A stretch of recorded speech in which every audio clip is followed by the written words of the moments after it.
My self-made and wait, it's been one of those nights as Spurs basketball, hasn't it?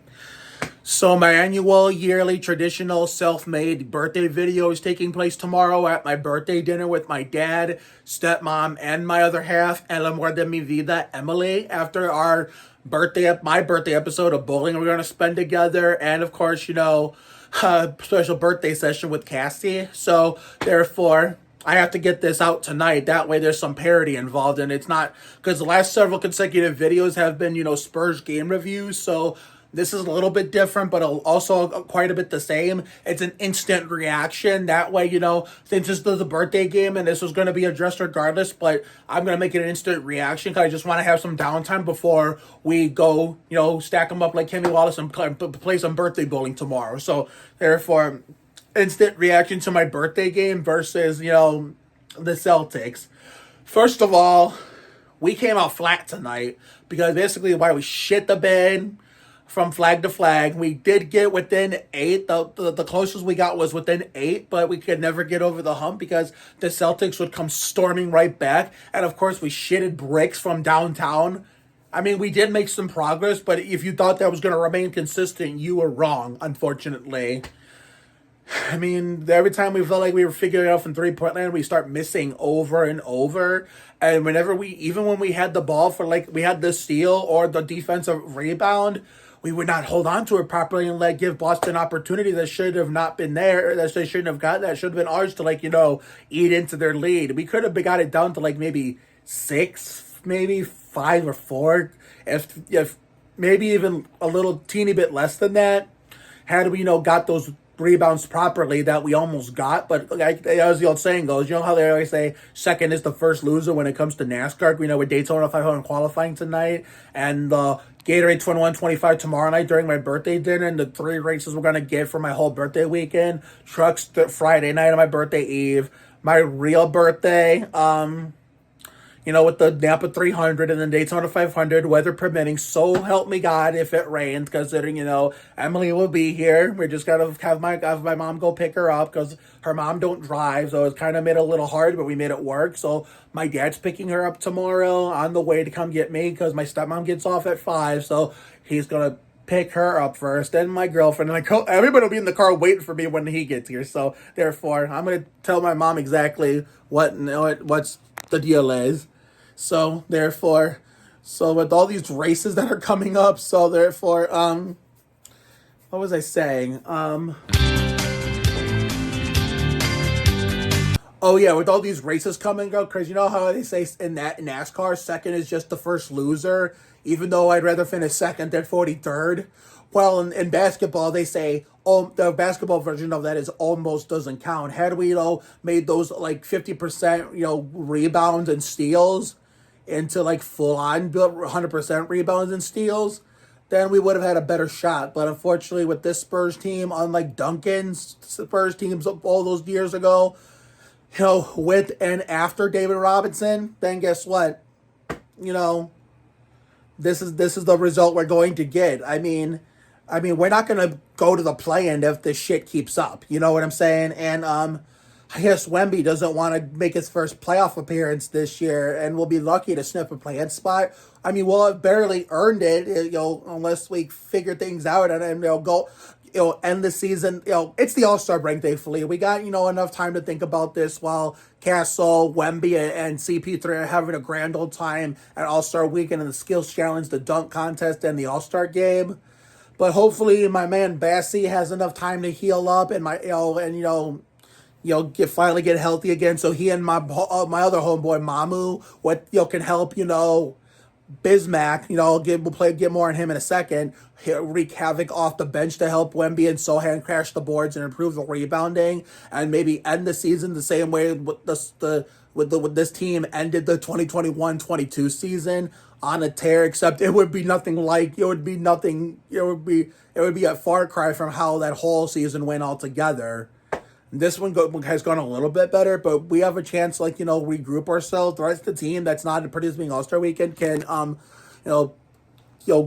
go back to the drawing board, get into the lab, get into, practice in the gym, go into the weight room gym, and of course the basketball gym, get charge their battery, practice, exercising with weights and stuff, or shooting the basketball, practicing their shots, or practicing the rebounds with each other. Whether even in the Spurs practice facility would work too, but I don't know how these people who work in the NBA, whether they're players or coaches or media, do all this stuff, do all these things. What happens with them? I'm just guessing at this point. So maybe it'll light a spark under the Spurs to go on a tear. Let's say 2021-22 style. The first normal season since 2018-2019. And this time we'll actually have earned the right to be in the play-in and not wasting a spot that actually belonged to someone better than us, like in 2020, 2021, and 21-22. So, therefore, now more on Bismack. I just hope we do not let this 10-day contract go to waste, where we sign him and we get people like me all excited. We have a true backup center, even if it's for a 10-day, audition and tryout, only to not play him at all. I mean, he could have been a huge help in some of these games that we ended up, shitting the bed, or let alone blowing, or even ones we won that we tried to give away 5-6 times. But guess what? We hung on. But him and Mamu not playing with Zach Attack gone has really also hurt this team. So I mean, Bismack, could be useful. I mean, Mamu has always proved that he could be useful and do stuff. But Bismack could prove that too, and probably try to show what he's made up to prove to us if whether or not he's still that same player from Phoenix under Coach Monty Williams, former Spur, who played with a rookie Tim Duncan. And I'll say one thing, though. Regardless if we play him or not, since we did see him for like 30-plus seconds, I'm glad he did not take Bonner's number. I know the Spurs app says he did, and, a bunch of online sources say he did, but none of that is right. I saw tonight he wore the number 18, so therefore I hope the sources will fix that, knowing that damn well that, he probably heard me complaining about, about Weatherspoon, Wieskamp, and Bouye coming in and taking Red Rocket's number and hurting Red Rocket's legacy and tainting the chances of the 15 being retired in SBC Center rafters one day.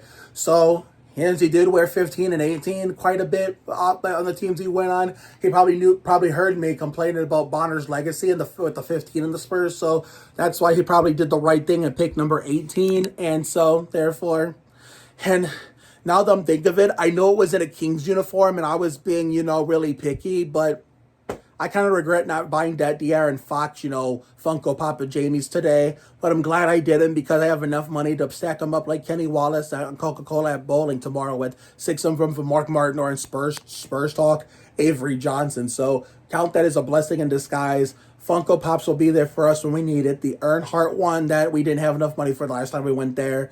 And of course, the De'Aaron Fox one that I almost bought but didn't. But let's just find a Wemby one first, and then we'll focus on De'Aaron Fox. And then, of course, we'll try to find the 2 Earnhardt ones, the Wrangler and the Goodrich one. And maybe, I think there's a Tim Duncan one, if I'm not mistaken. If that's the case, we'll put that on the maybe list to see if that even exists or not.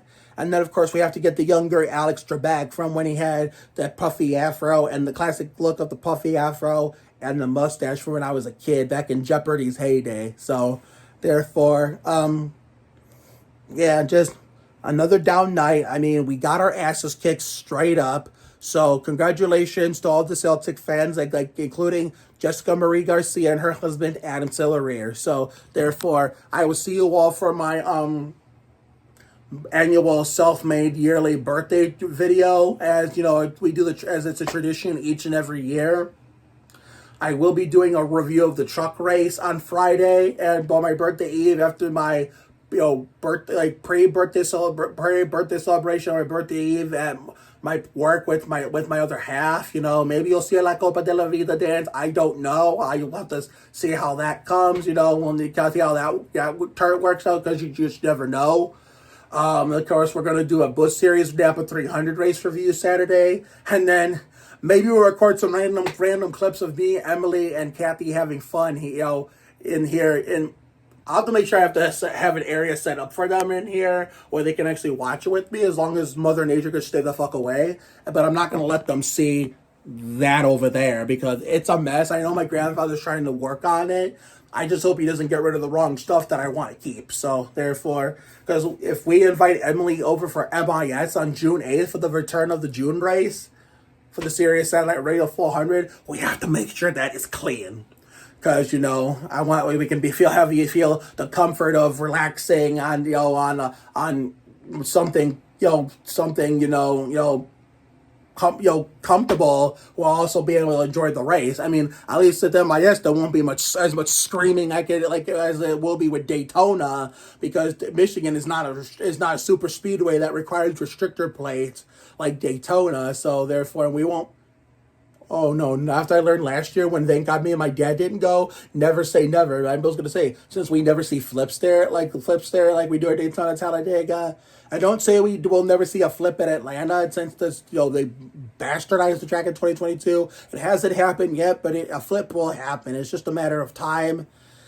I never say never about no flips at MIS again this year, since my dad and I won't be there this year. So therefore, there might be a flip in the Craftsman truck race to keep the trend going of MIS flips without Mark Oliveras and his dad Edwin there. And there might be another flip in the Sirius Satellite Radio 400 if Emily and I to see it. That one might give me a legit excuse to scream at the TV erratically during a non-plate race at MIS, the closest to my home track, since Cleveland never had a big Winston Cup track, and Michigan is what gave me my big break, making me a NASCAR fan and giving me somewhat of a quote-unquote home track. I say quote-unquote because Michigan was our home for 10 years, even though to be fair, while that was the case, we put more of our eggs in the basket of the Sandhurst house than the Lenore house, all those 10 years we lived there. But, oh man, but anyway, I need to get off this thing so I can rest up, get my downtime, drink this Coke, get some of my YouTube fix in, see how Daytona 500 Bud Pool qualifying went,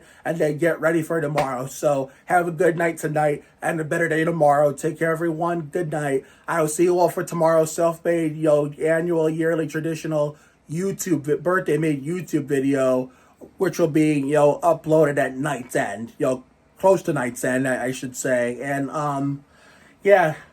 Ty Naughton, you got this. This was your birthday game too, since you're a Celtics fan. It was a birthday game for you from a Celtics standpoint. It was for me from a Spurs standpoint. So you get yourself your first ever birthday game win I'm sure you had other birthday games that you counted yourself that wasn't against us, but this is the first one that it was against us that I counted as like a co-op birthday game. So you beat me in this one. So it's a win. It's a win. And it's a win it's a dub in the win column for birthday games for you this 1 year, and it's another loss for me in birthday games in the loss column, regardless if it's your team or somebody else, because I've had a bunch of birthday games since like the mid to late I think early to mid 2000s, something like that. The 1999-2000 birthday game against the Cavs here in Ohio, right after I left Cleveland, go to Detroit, live in Lenore. On my 6th birthday doesn't count because I was only 6 and I barely have any memory of that game ever happening. I was too busy celebrating with white on white, chocolate cake with white frosting and Hot Wheels pajamas that have not existed in my lifetime for over a quarter of a century. But anyway, I need to stop rambling and take a time out and get on up out of here. So therefore, congratulations Ty Naughton on your birthday win against me, and congratulations Jessica Marie Garcia and Adam Silveria. So see you later, everyone. Enjoy the All-Star break, and I'll see you all for the next Spurs game sometime the week after my birthday, in between my birthday in Daytona and the Cracker Barrel 500 at Atlanta Motor Speedway. Go Spurs, bitch. Oh mama, Wemby and Yama, swipe on the 5.